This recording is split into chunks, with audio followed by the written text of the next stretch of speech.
تیسری چیز یہ ہوتی ہے کہ کورٹ کا خلا ہر صورت میں نافذ نہیں ہوتا، یہ مخصوص پرٹیکولر صورتیں ہیں۔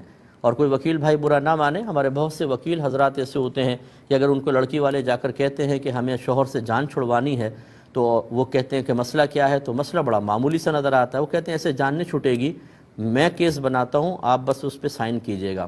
پھر وہ ایسے سے الزامات شوہر پہ لگاتے ہیں، یہ جوا کھیلتا ہے، غیر عورتوں سے مراسم ہیں، شراب پیتا ہے، نشہ کرتا ہے، نان نفقہ نہیں دیتا، مار پیٹ کے بھی معاملات ہیں۔ وہ گھر والوں کو بعض اوقات تو پتہ تک نہیں ہوتا، سب انگلش میں لکھا ہوتا ہے، وہ اس پہ راضی ہو جاتے ہیں، اور یا پھر ان کو بتا دیتے ہیں تو ہاں میں ہاں ملا کے کر لیتے ہیں۔ یاد رکھیں جب تک ویلڈ ریزن نہیں ہوگی، جج کا قصور نہیں ہے، اس کے سامنے تو برٹش لاء کے مطابق جو آئے گا وہ فیصلہ کر دے گا، لیکن شرعی لحاظ سے وہ عورت شوہر کے نکاح سے نہیں نکلتی، نکاح قائم رہتا ہے۔ اور اس میں نے یہ دیکھا ہے کہ اس طرح کے جھوٹ بول بال کے بیٹی کو طلاق دلوا کے خلا کورٹ سے، اور جو فسخ نکاح ہے حقیقتاً تو، اور پھر کسی اور شخص سے نکاح کر دیا جاتا ہے، حالانکہ ابھی تو اس کا پہلے شوہر سے نکاح ہی ختم نہیں ہوا۔ یہ سب نتیجے کیوں نکلتے ہیں؟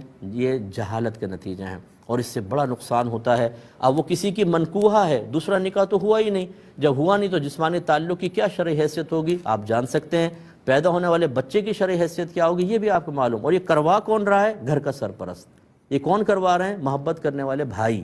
یہ کون کروا رہے ہیں؟ ماں کروا رہی ہے، اور ان کو پتہ ہی نہیں کہ ہم کتنا غلط کام کروا رہے ہیں۔ اس لیے جو بھی میری بہنیں یہاں سن رہی ہیں، جو والدین سن رہے ہیں، انہوں نے اپنی بیٹیوں کو کورٹ سے فسخ نکاح، یہ جس کو آپ لوگ خلا کہتے ہیں، خلا کروایا ہے، خدا را ایک مرتبہ کسی اچھے مستند مفتی صاحب سے اس پر ایک فتویٰ لے لیں ریٹن کہ ان وجوہات کی بنا پر ہم نے کورٹ سے خلا لیا تھا، اتنا سچ تھا اور اتنا ہم نے جھوٹ اس میں بھر دیا تھا، اور تاکہ ہماری بچی کی جان چھوٹ جائے تو کیا حکم شرع ہے، اور اس کے بعد جو بعد میں بچی کے ساتھ معاملات ہوئے، ہم نے اس کا نکاح کر دیا تھا، پھر بچے بھی پیدا ہو گئے، اس کی کیا شرعی حیثیت ہے۔ ایک دفعہ ضرور معلوم کر لیجئے گا، ورنہ میدان محشر میں تو معلوم ہو ہی جائے گا، لیکن اس وقت پچھتانا آپ کے لیے نافع نہیں ہوگا۔ شریعت نے ضابطے، قاعدے، اصول بنائے ہیں، ان اصولوں کو آپ اپنی مرضی کی بنا پر پامال نہیں کر سکتے ہیں کہ نہیں جی ہم جیسا چاہے کریں۔ آپ اپنے ملک کی قانون کے خلاف ایسا نہیں کر سکتے ہیں۔ اور جتنے یہ باہر کے ملکوں میں خاص طور پر بہت سے لوگ ہوتے ہیں، ہر ایک کو نہیں کہتا ہوں، یہ جا کے مذہب کے متعلق جتنا آزادانہ بولتے ہیں، کبھی وہاں کے قانون کے خلاف بول کے تو بتائیں، پھر میں آپ کی جرأت مانوں نا۔ باہر جانے کے بعد مذہب کو بھی اتنا سے سمجھا جاتا ہے، مذہب سے تعلق رکھنے والوں کی رائے کے خلاف شرع بولنے کو بھی کہتے ہیں جی فریڈم آف اسپیچ ہے، ہم کر سکتے ہیں۔ تو بھائی جان یہاں تو پتہ نہیں چلے گا، کوئی آپ کو پکڑ نہیں سکتا، کوئی آپ کو روک نہیں سکتا، لیکن موت کے بعد جب سارے یہ لوگ چاہنے والے آپ کو قبر میں تنہا چھوڑ کر آ جائیں گے، اس وقت کیا ہوگا وہ بہت ہی دردناک ہے۔ وہ کبھی ایسی حدیثیں پڑھ لیجئے گا کہ ہوگا کیا، تو وہاں آپ کو پتہ چل سکتا ہے۔ ایک مختصر سا بریک لیں گے، ہمیں یقین آپ ہمارے ساتھ ہی رہیں۔ بسم اللہ الرحمن الرحیم۔ ابھی کے کویسچن لیتے ہیں۔ بچی نے کہا کہ ان کے خاوند کے ساتھ تو تھوڑی بہت انڈرسٹینڈنگ ہے، لیکن گھر والے جو ہیں وہ نہیں چاہتے تھے کہ ساتھ رہیں، تو انہوں نے کونسل والوں سے رجوع کیا اور انہوں نے جھوٹے پیپر پہ شوہر کو بلا کے دھوکے سے سائن کروا کر اور طلاق کروا دی۔ کیا حکم شرع ہوگا؟ پہلی بات تو یہ کہ ایسا کونسل والا اگر جو بھی ہے اس نے جو ایسا کیا ہے اور جان بوجھ کر اگر کیا ہے تو وہ اپنا ٹھکانہ اب بہت ہی برے مقام پر محسوس کر لے، کیونکہ یہ شیطان کا کام ہے کہ وہ میاں بیوی میں جدائی کرواتا ہے۔ تھوڑے سے پیسے لے کر اور خواہ مخواہ کسی کے گھر کو خراب کرنا، بیوی وہاں صدمے میں ہو، شوہر وہاں غم میں ہو، یہ بالکل ٹھیک نہیں ہے۔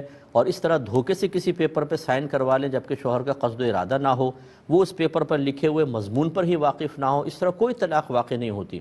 آپ اپنے شوہر کی منکوحہ ہیں، اگر خدا نخواستہ اس کو بنیاد بنا کر، یعنی اس پیپر پہ سائن کو، اس پیپر کو بنیاد بنا کر آپ کے گھر والوں نے کسی اور سے نکاح کر دیا، نہیں ہوگا۔